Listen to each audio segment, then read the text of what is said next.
just started the recording. I missed this on the last main EAC meeting, so I got that in there. And then you guys jumped in. We put you in the meeting as I was running through this with Rebecca. We've really kind of been through the records request. Jumping back for this for recruitment. Well, let's start off with just a quick round robin, make sure we got everybody on here. Telephone number, could you introduce yourself? This is Kathy Nygaard. Hey, Kathy. As I was Hello. almost positive, but I just wanted to make sure. We've also got Denver Henderson and Rebecca Dawson on here. And Nathan. I've been jumping back in. We're doing our canvas for the school special district election tomorrow. So throughout this last week and this week, we've really been preparing it. And Rebecca, the canvas is that open public meeting where we confirm that all ballots were counted, none were missed, and none were counted more than once. And so if people want to see that tomorrow at 2 p.m. here, they're welcome to come and see it on a smaller version of the same thing we did in November. Okay, one more quick question because this is brought up. New legislation on voter rolls and purging. How I haven't had a chance to read what did and didn't pass. We will do a similar process to what we do on the off year on the even years as well. So each year we do a process of confirming voters' addresses. And then the new update was that we need to do this same process every year. At 85% absentee voters, we do pretty much that whole process every year anyway. So for us, it's basically confirming your address if you're not an active voter.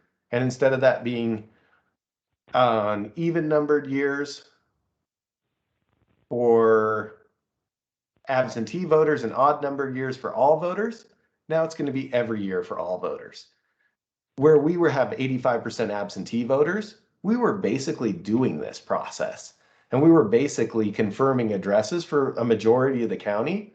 When that bill came forward, we have said, I don't know if we need this because we do it for 85% of the county. However, I'm not really opposed to it because the process doesn't change too much from what we're currently doing. Did that answer the question? Yeah, I think so. And any others I have, I'll just reach out to you directly so we can move forward. No, you bet. Well, Kathy in Denver, we were kind of chatting about this right before we got you guys in, is these are our working sections. You know, with a volunteer group here, we like for this to be an area where we can help assist with whatever aspects leading up to the next meeting. You know, as Rebecca jumped on here and I said, I'm assuming you rewatched those videos, read through all those notes, prepped everything for this meeting and are ready to go on recruitment.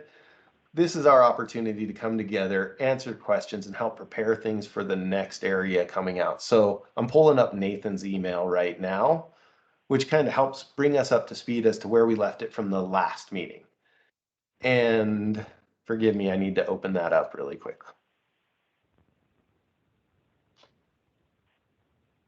As we were taking a look at this, one of the big aspects that we had been tasked with was making sure that we had a few areas that you guys had asked us about, and they were volunteer for election judges. Instead of coming in and being able to volunteer, but being able to create a donation and provide this out. In Missoula County, we had this in the past. For a lot of the aspects that we addressed in the last meeting, these are the same concerns that we just had. The same concerns of how do we know who goes on to this meeting? How do we know who's going to be available in here? And managing that list of organizations and making sure that they didn't have a cross affiliation or something. The county actually eliminated that process. So what we looked at was there were concerns about, hey, what organizations, how do we maintain that list? How do we keep this equitable for all organizations? And that became a little bit cumbersome. So that was eliminated previously. And while I love that idea, I think the best way to go forward with this, to not take that on as elections and have that be another area to manage, is that we say, you know, you can always volunteer, or you could always take your check and sign it off and make it as a donation towards another organization. And that those are good aspects for that area as well. But to manage that list, to keep up with that list, and to make sure it's accessible and equitable was a lot of staff hours and led to this situation where the county previously had chosen to eliminate that. Another area that we had reached out to was just kind of a little bit about materials coming forward for election judges. And Kathy had the idea really about helping set those up and make them so that we're not focused on that 2-year commitment. I want to strike that from a lot of our recruitment, just in general. I need you trained. We train up so many judges that I don't have a recruitment goal for a year like this. We have trained election judges ready to serve and ready and available. So I don't have a big recruitment goal for this year for election judges. The 2-year was to make sure that if you're trained before the primary, you can serve throughout the municipal cycle as well. But since I need 60 judges this year, and we train 600 in the spring on an even numbered year, we've got them. And like we talked about, that was an area of concern for me in how we get those together. We did talk a little bit about the next upcoming areas being aids and assistance for the municipal's primary and general. As we've been through this last school election, and I know that this school election is not a great echo of the municipal coming forward, I do feel like that will be our next recruitment push. How do we get more aids and assistants? Assistants are that pool that helps sort. So in that link that Nathan put out, we've got those job descriptions. The assistants are our paper sorters, our people who help us with preparing ballots to go out and sorting them as they come in. Aides are our computer savvy people who help assist with the election. I'm assuming that we're going to need to recruit and train somewhere between 5 and 10 aides for this cycle. That is a really unknown number because as we come into a municipal election, this is a differing municipal election than we've had. We added 2 judge seats and every single race will be open, the mayor as well as all city councils. We already know that we'll likely have a primary election in Ward 1, but if we run just one ward, we don't need 5 aides each day. We'll need maybe 2 or 3 in addition to our permanent staff. For the general, somewhere between 5 and 10 with our existing should be a good recruitment number. And this is one of our hardest areas to recruit for. And this comes back to the aspect that these are people who tend to be between jobs. And we pull them in, they help out with this cycle because they're dedicated towards elections. But then our best people will call them back the next year and they say, actually, I'm gainfully employed. And that can be really hard.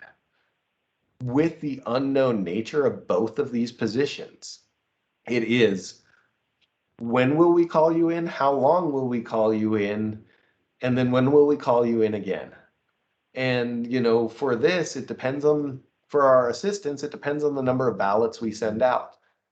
If we send out 10,000 ballots, we're not going to call in 20 assistants.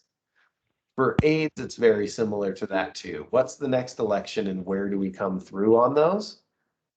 And what we have done in the past to recruit aides and assistants, our number one area is word of mouth.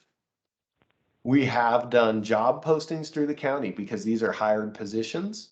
And we've also done those 90-day hires. I don't love the 90-day hires. That is the ability to pull anybody in. But we're elections. I want everything documented. I want it very clear. I want it above board so that you can see that we've hired based off of merit. And that's not necessarily required in that temporary 90-day hire. We can pull in anybody. I can say, Rebecca, would you like to serve as an aide? You say yes. And I say, all right, great. For 90 days, you're in this role. That's the hiring process. And so I'd like to get away from that. That has been beneficial for us when we have good people and need to pull them in quickly. But the whole aspect behind this is let's see how we can recruit more. So we have posted this on the job board. We've done outreach through the political science departments. And then we've also done internships for not necessarily this role, but in the past, we've had them listed as an internship. When we come into this fall and we need to recruit more people, this is where I need you to advise the election administrator and the commission on new ideas to pull in people for that role. And I think that's a good thing for us in this recruitment subcommittee to be looking at and thinking forward towards. How can we get new people into this who are interested to understand that schedule? And where are opportunities that we may be missing? And forgive me, there's construction going on. I can't tell what you can hear in the background, but I'm going to mute a little too. Go ahead, Denver. Sorry. It's okay. So as you were talking, I was thinking about that problem. How do we expand, our scope and our reach into the broader community? And to me, this is where the outreach committee kind of overlaps with the recruitment committee. Ideally, as we're reaching out to the community, we're having conversations with people, we're making presentations. Hopefully, we're actually connecting with individuals that want to be more involved. And when we connect with those folks, then I see the recruitment committee as having an opportunity to follow up with them and ask them if they would like to be involved in some of these other areas, such as an assistant or an aide. Yeah, and I think that that's a really great area. I've always, as I was telling Rebecca, I'm like, these are new. These are our working sessions. This is new for our subcommittees, and we're building the plane as we're flying it. I like EAC very engaged. However, the commission and my boss is really trying to get to how can you help advise us on these areas? And the best way we recruit is in election judge training. We state aides are the people like Marjorie and Peggy who are entering in this documentation into the database. If you're interested, sign up. And we kind of follow up with that. Are you thinking give this list back over to you guys and say, hey, would you be interested in following up, or am I missing it? I feel like I'm missing it a little. We're kind of miscommunicating a little bit. What I'm saying is, like, that list that you all have of current aides and assistants, you should continue to work that list, continue to try and recruit and retain from that list. Separate from that universe of people, as the outreach committee does its job and conducts presentations and tabling opportunities and connects with those groups within our community, not just political groups, right? But all groups. As they go about doing that, they're going to engage with people who want to be more involved. And when we are gathering that information, this committee then could work to outreach to those people and ask them if they're interested in these other kinds of service. Is that a little bit clearer? Yeah. And see, I'm always trying to balance where we should be doing that outreach and where we can have the EAC dovetail into there. Absolutely. Basically, what I have on this is when the outreach subcommittee is doing outreach efforts, every single one should have a sign up list for people interested in providing additional service. And then this is exactly how I picture this going. I'd love it if we can work with you guys to explain what aid and assistance do. Denver, you know this really well because you've been an aide. And then provide this information back and forth. So in the next full committee meeting, we could take a little bit for recruitment to explain that, during outreach or during this research, if you run into these people, this is specifically what this role is. And to help do that, what we can do is Nathan and I can put together, in addition to those job descriptions, a work example, that sort of thing, and work with you guys so that we can start to have this committee guiding the other committee, because that's exactly it. You guys will know really well what an aide or assistant does, but will the outreach committee know that? And how can we help follow up? And maybe we don't need that. Maybe we just need, I'm interested in helping more. And then the outreach can circle back and say, well, this is what that could look like, And I've got those notes in here. I think that is a fantastic area to help align differing subcommittees together to make sure that we're doing the best we can because I want you guys engaged and involved, but I don't expect this to be a full-time or even a part-time job. I expect this to be something where we can all collaborate. And when we have an event, when we have something like this, we can make sure that somebody from the recruitment committee has followed up ahead of time to say, this is what this looks like, or follows up afterwards to say, you expressed interest in serving more. Here's a couple of ways that that could work.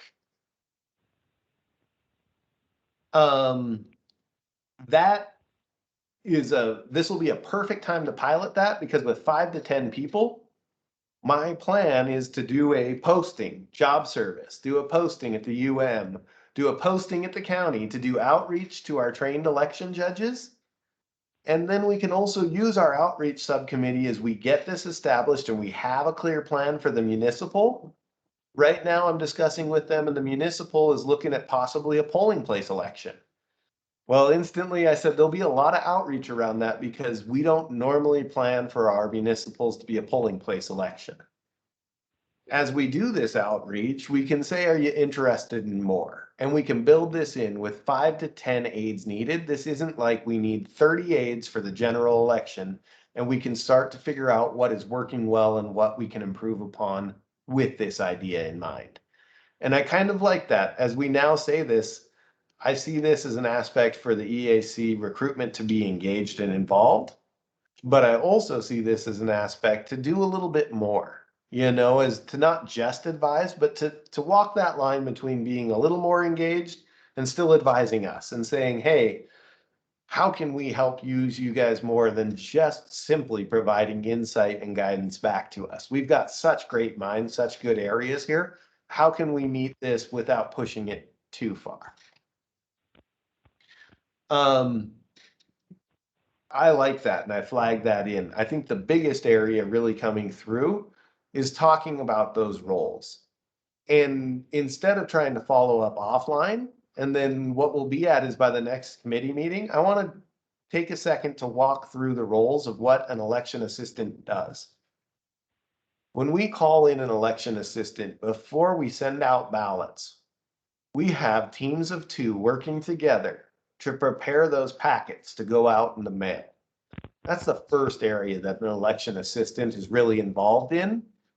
And that is making sure that that envelope listed for Denver Henderson with ballot number 1 gets ballot number 1 inserted in there and prepared to go out in the mail. That is specifically a role for an election assistant. The next area that they do is our sorting and our confirmation as ballots come back in.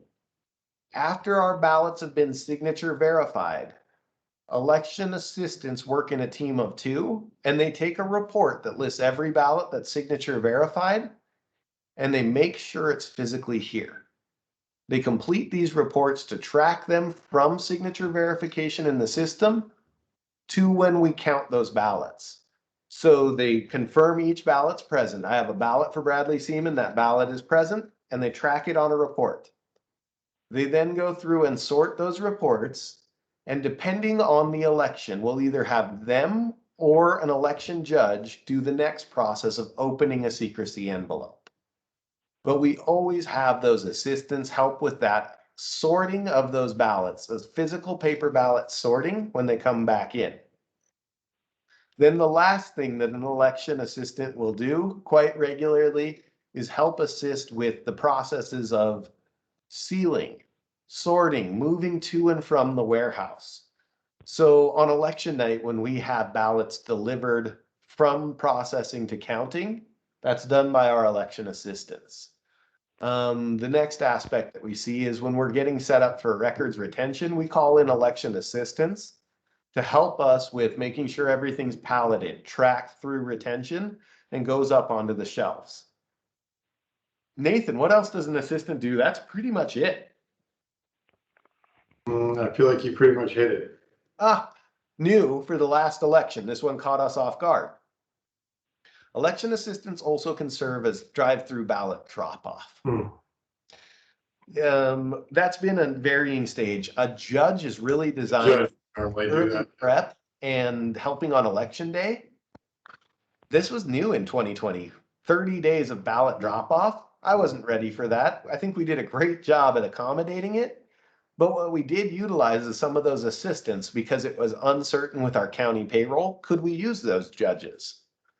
Well, yes, it's an election specific function, but it's not taking place the day before the election. It's taking place a month before the election.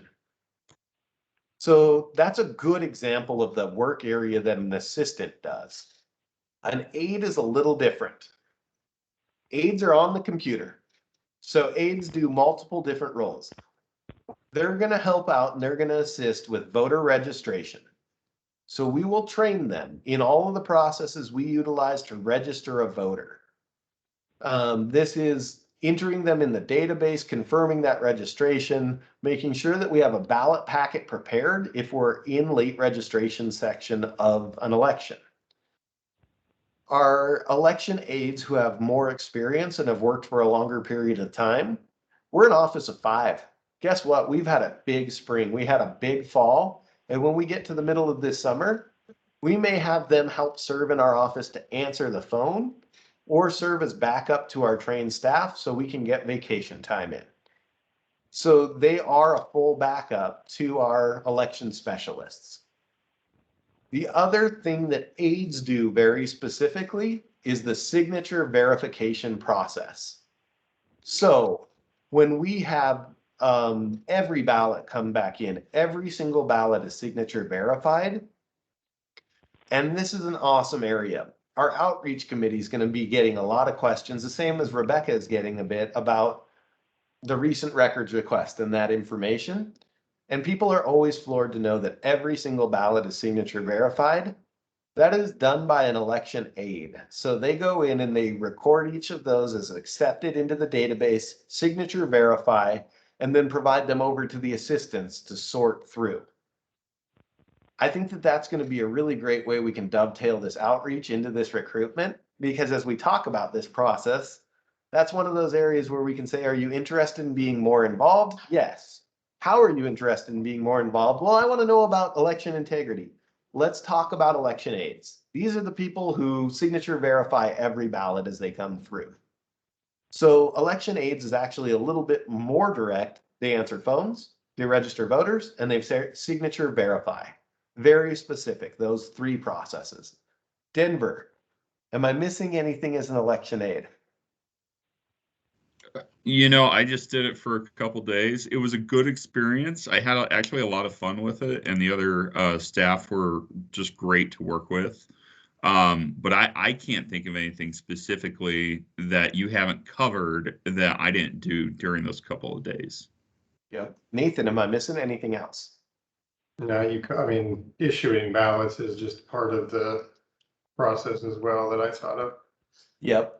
And that is really when it is late registration, when we're in the big house, whenever a voter comes in, you're registering them and you're giving them a ballot at the same point in time. Mm-hmm. And so this is all done through the voter database, but it's a very specific training program that gets you kind of familiar with how to utilize the database and how to make sure that we can help answer those voters' questions. I would just add this just from my own experience. Well, it is kind of a process to take people through that. It's also the kind of process that, like, if you make a mistake, you can't move forward. It catches you and prevents you from, issuing a ballot too soon or twice. I was really impressed by just how well the system worked. And yeah, I just wanted to add that from my own experience. Yeah, so there's what Denver's referencing is the safeguards built into the voter database, part of these processes. So you'll hear me refer that no voter can have 2 active ballots ever.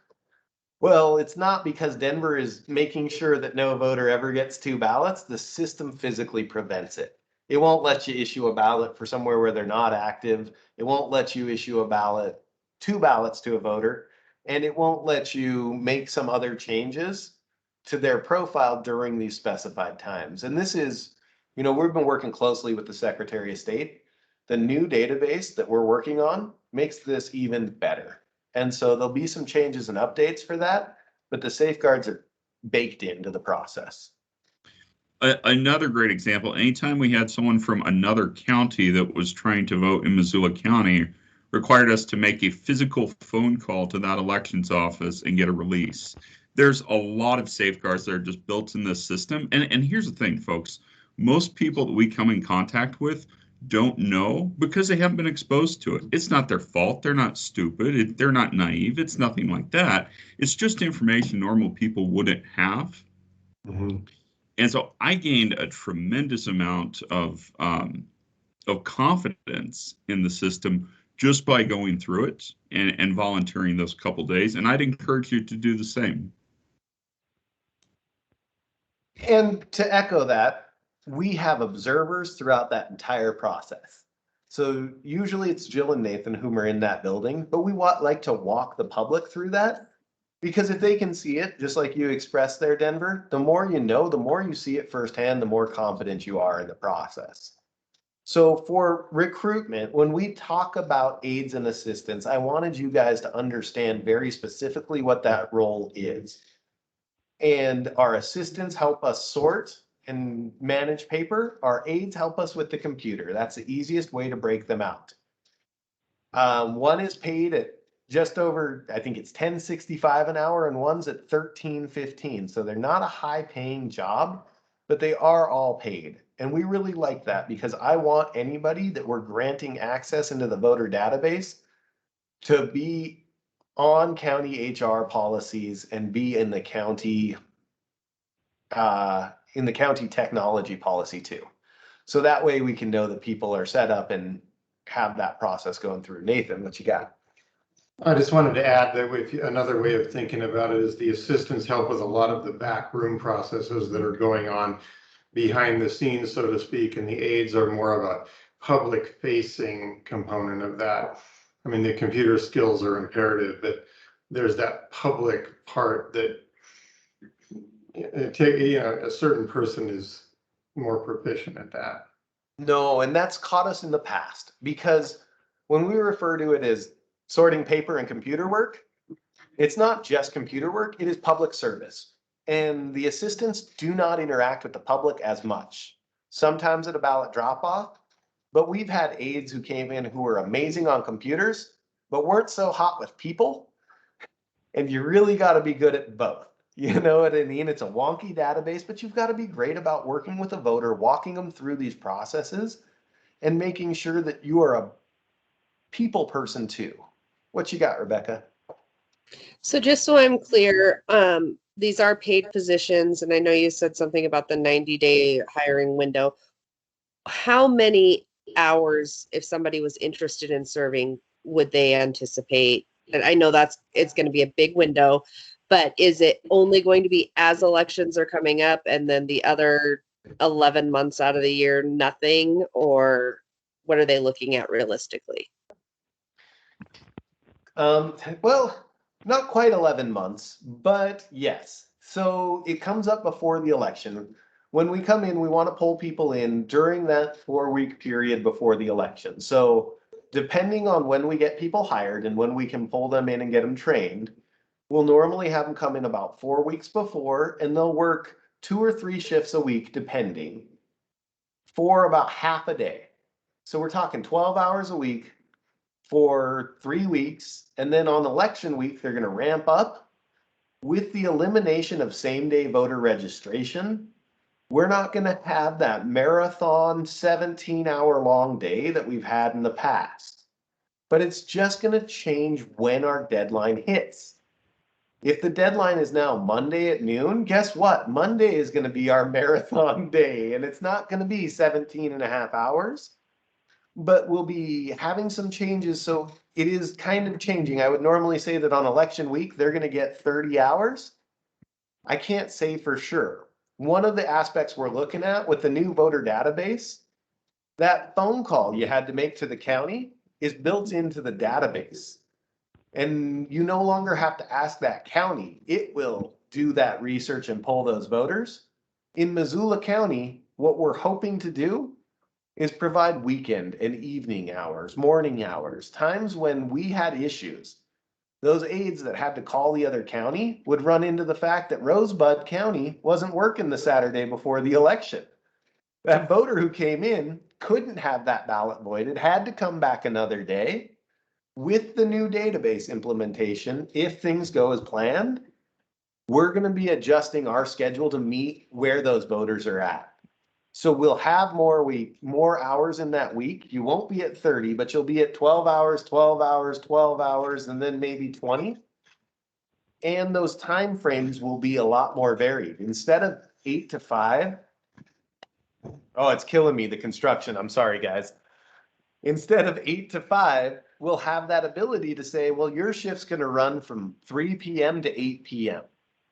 so that we can provide services to our working voters who can't make an 8 to 5. Now, a lot of this is unknown, but Rebecca, the long and short of your answer is it's going to vary all the time. I'm not going to say 12 hours, 12 hours, 12 hours, and 30 hours for this election.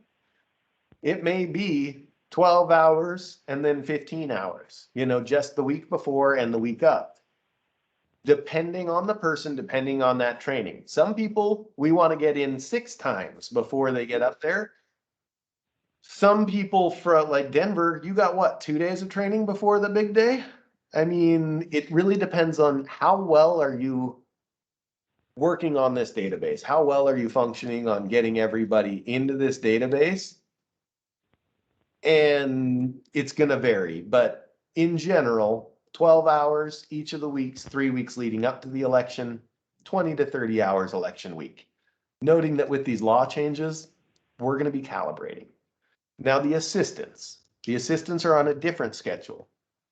They're going to be about a month before the election for that ballot prep. That's 1 day. That could be 5 days. It depends on the election. It depends on the number of teams, but it's not a series. If I have a 1-ward municipal primary, 1 day. If I've got all 6 wards for the primary, it may be 3 days, as those come forward. And then it's really an on-call based off of ballot return rates. Our assistant crew is amazing. We currently have a team that really understands that this is truly based off of the voters' returns. We can't tell you when you will be coming in for those assistants. And they're really great about being flexible. Also, I feel very comfortable stating that the average age is 75. We need to get a new team in. And that's really where we run into this recruitment aspect, because our best people for this are not people who need this as their main source of income. They're people who care about elections, who recently retired, who have that flexible schedule, who can come in. We've had younger assistants. We've had some younger assistants who have not come back. We do have a few who we're training in to be that next generation of election assistants. But that flexibility is paramount on those assistants, noting that, we had to cancel our teams the day before the election because the ballot returns did not hit 35%.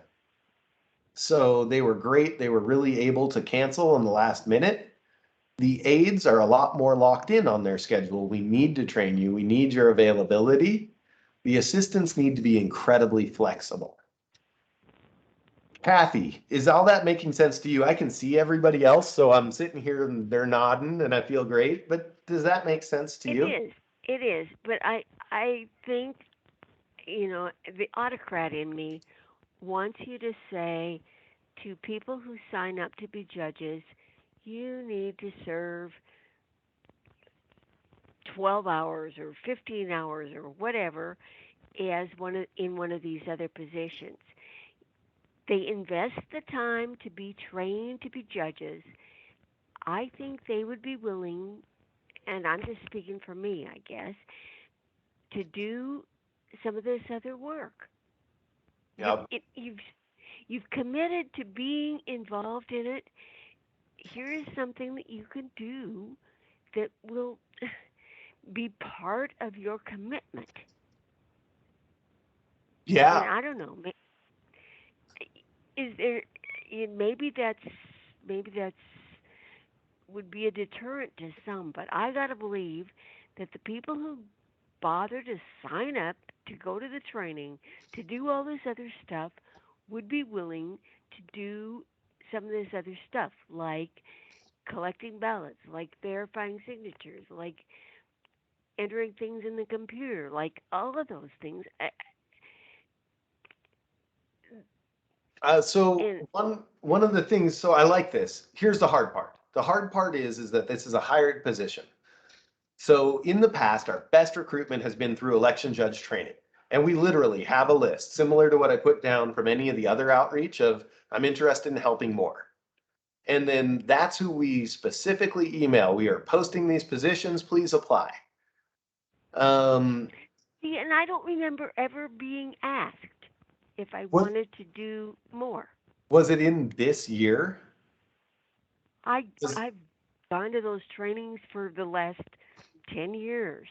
Yeah, and so right when we get going, we normally do a thank you very much. I want to introduce Marjorie and Peggy because Marjorie and Peggy have been our two aides who have helped do our data entry throughout the process.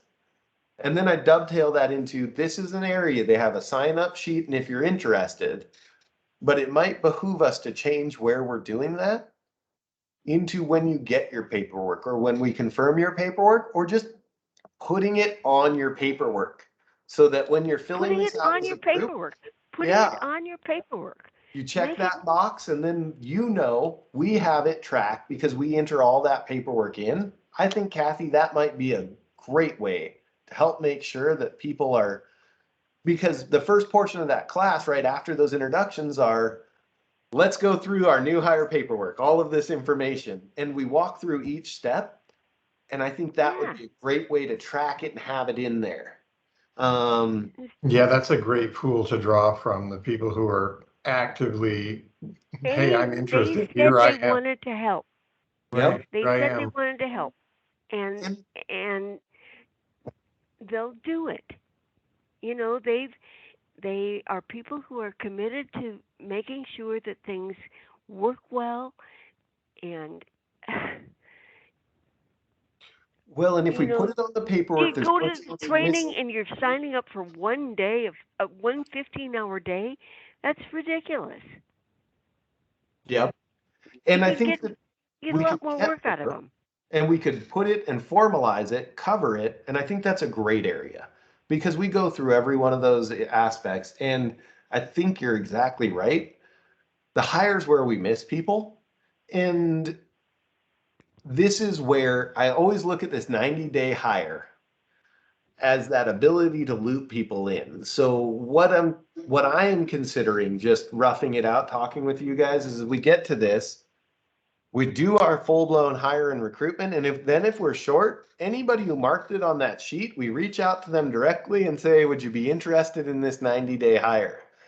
Because then we at least, and that's how we've done it in the past, but then we've had them trained as an election judge and pulled them in.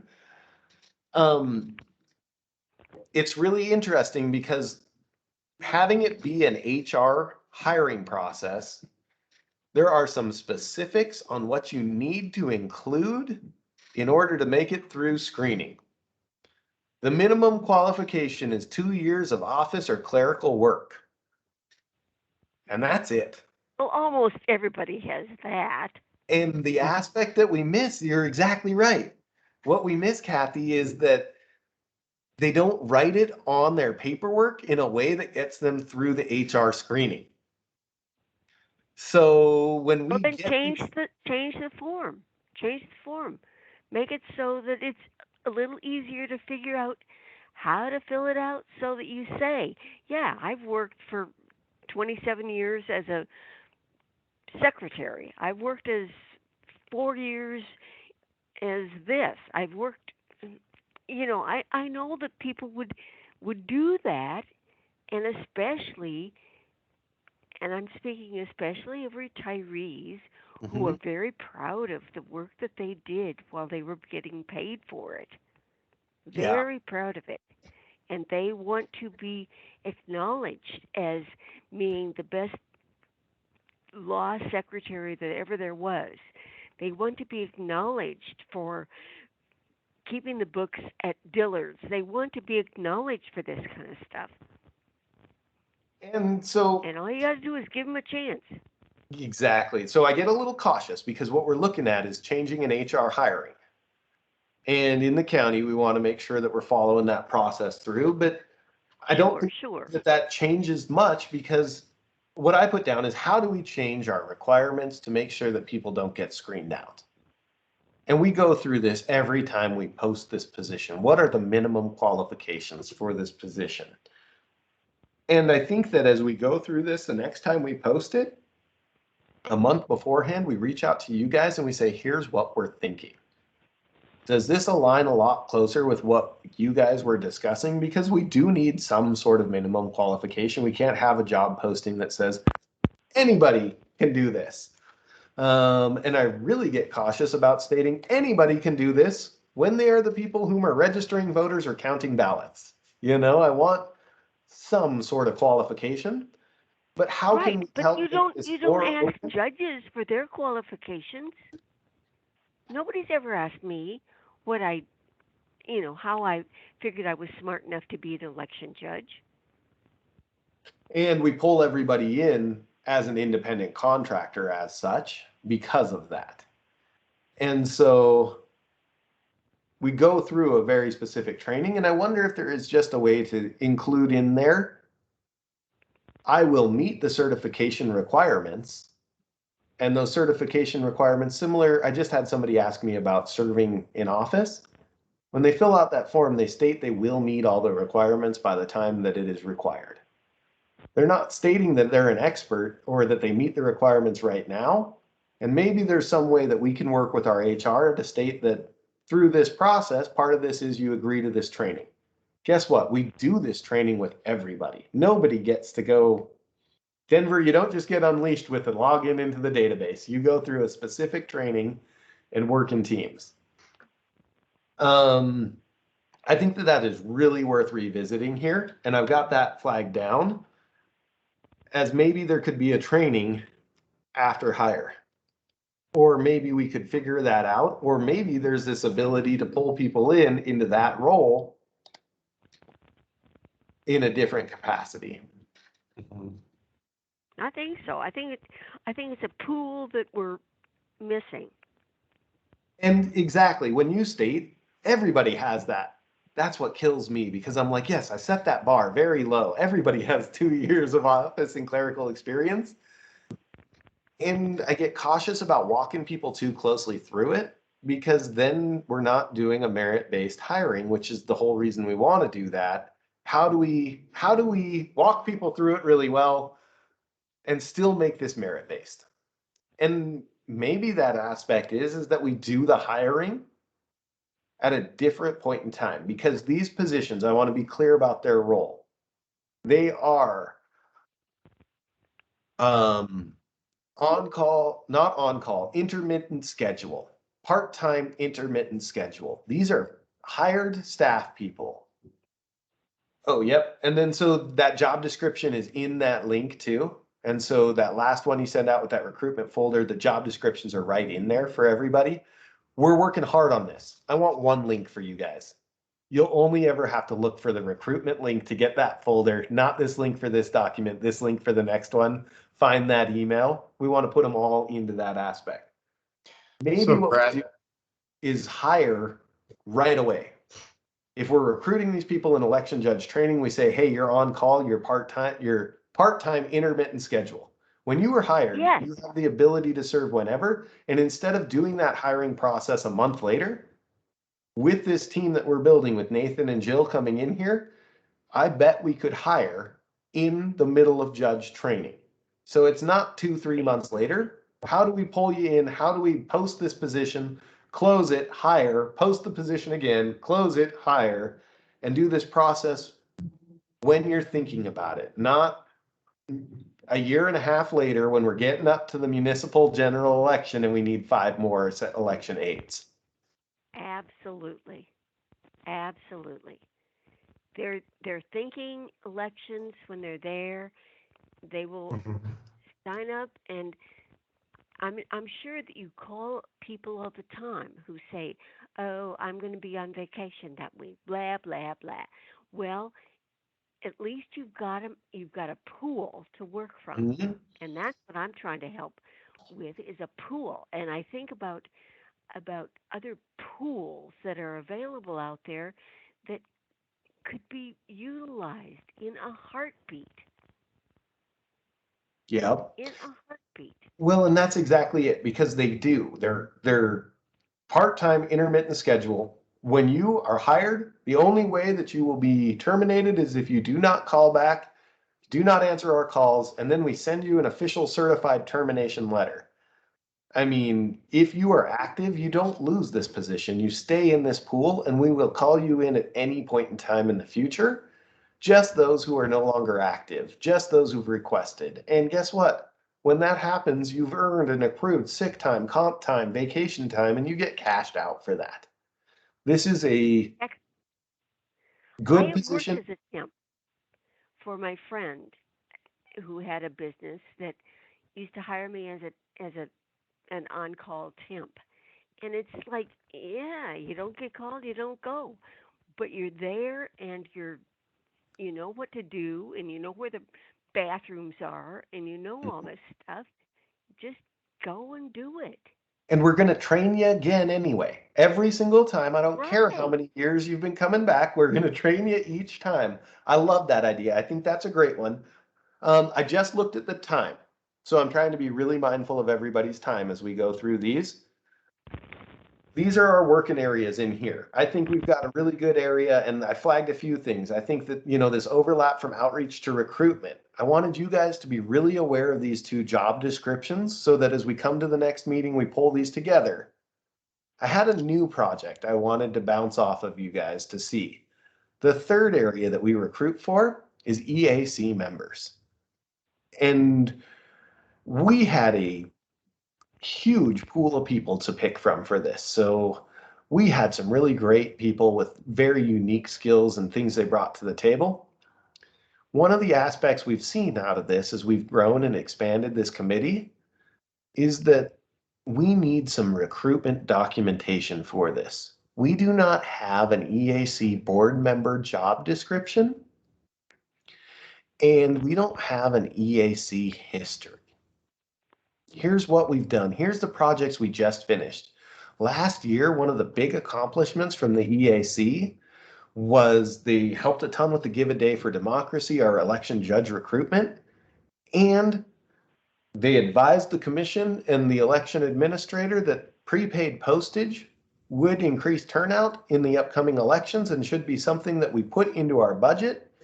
And we added prepaid postage in Missoula County. And by doing that, we were able to save taxpayers across the state thousands of dollars because prepaid postage is much cheaper than having it come through at a reimbursed rate through the CARES Act.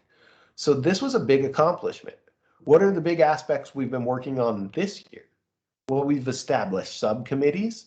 We've grown those subcommittees. And if you came in here and we said, welcome to the EAC, here's an idea of what the job description and the true requirements were. I was in everybody's interview about, 2 hours, 4 times a year. Well, it's growing.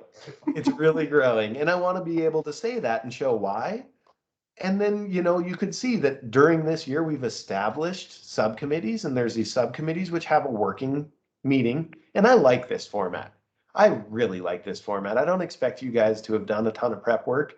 I do. I always expect you guys to do a ton of prep work. And then I get upset when it doesn't happen. And guess what?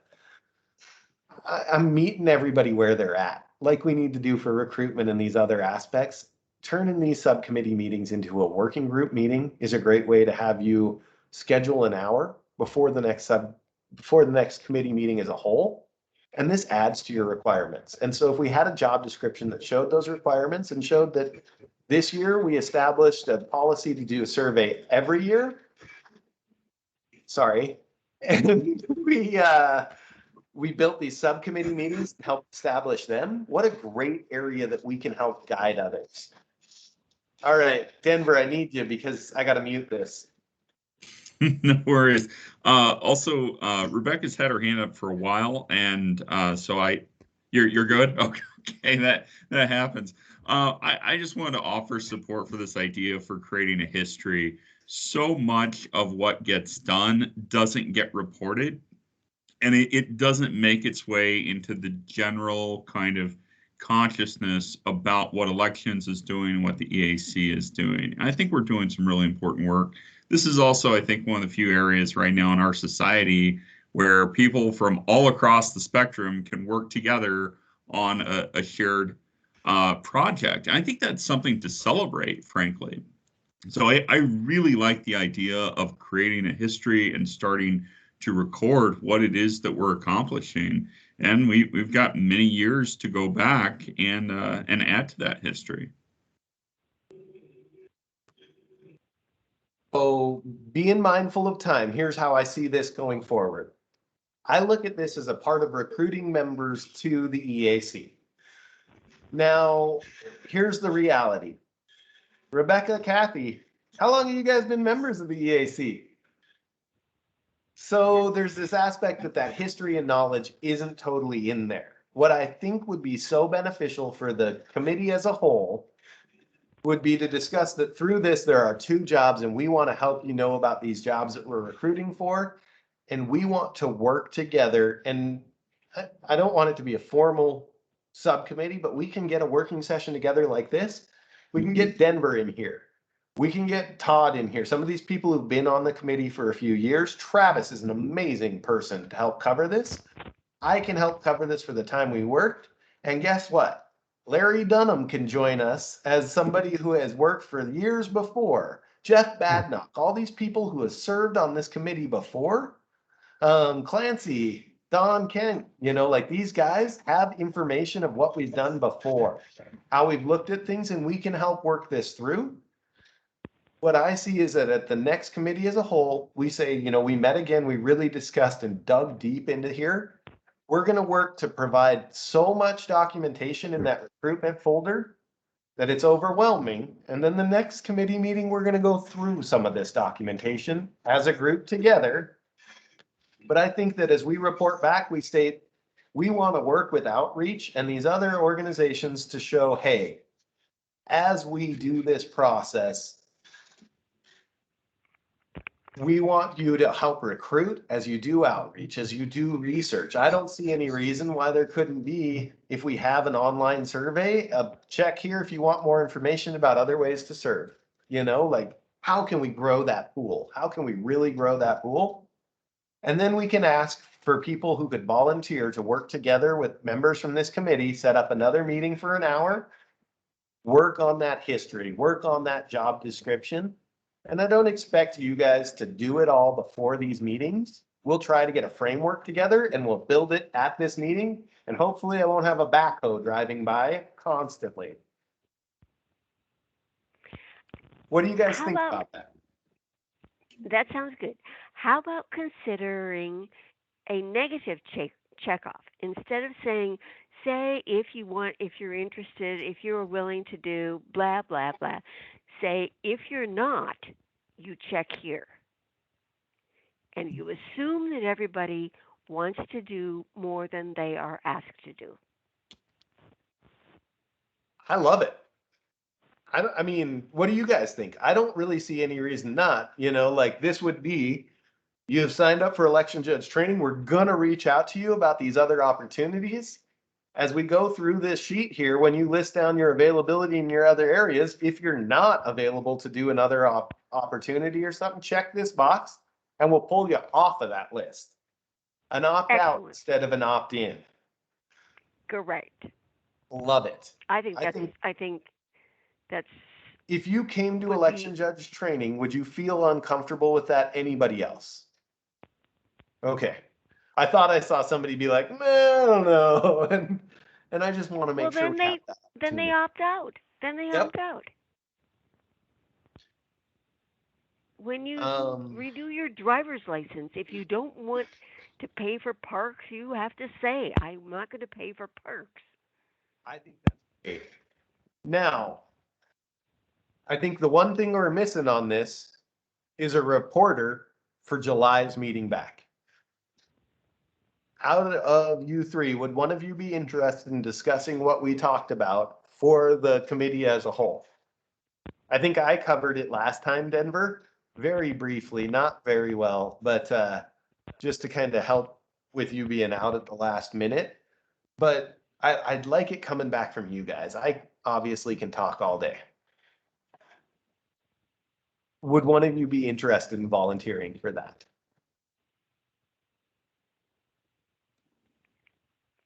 I would, except I'm an alternate.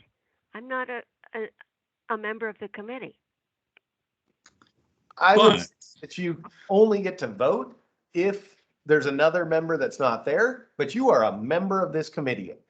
I I served don't- as an alternate, and so I came to every meeting. I was very active when I was an alternate on this committee years ago.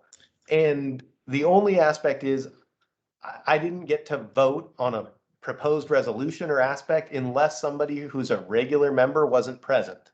Then I did. I think absolutely, Kathy, and I think that sets a great example for other alternates. Rebecca, aren't you an alternate too? Yep. But I'm like, I think that's good because I want our alternates engaged. You can't not be engaged and active and then be expected to fill in that role of voting when somebody else is gone if you're not participating through all of this. So Kathy, I'd love to work with you. And about 2-3 days beforehand, we would just do a follow-up call, you, me, and Nathan. Okay. I love it. Last area, if anybody is coming by, we're in active construction if you haven't noticed. We've been changing our entrance rapidly, so much so that we can't really do outreach on it because it's based off of where the construction is today. But if you come by here, we've had one entrance open, the other entrance closed, and some voter parking available. This is kind of our downtime, so of all the times to rebuild a parking lot, this is the time. What am I missing, guys? Well, I mean, just for a matter of perspective, Kathy and Rebecca are both alternates, yeah, but you make up 2/3 of the subcommittee, so.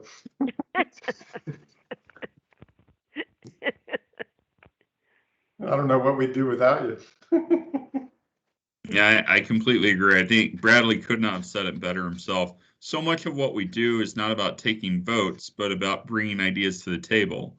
And you don't have to be a committee member in order to do that.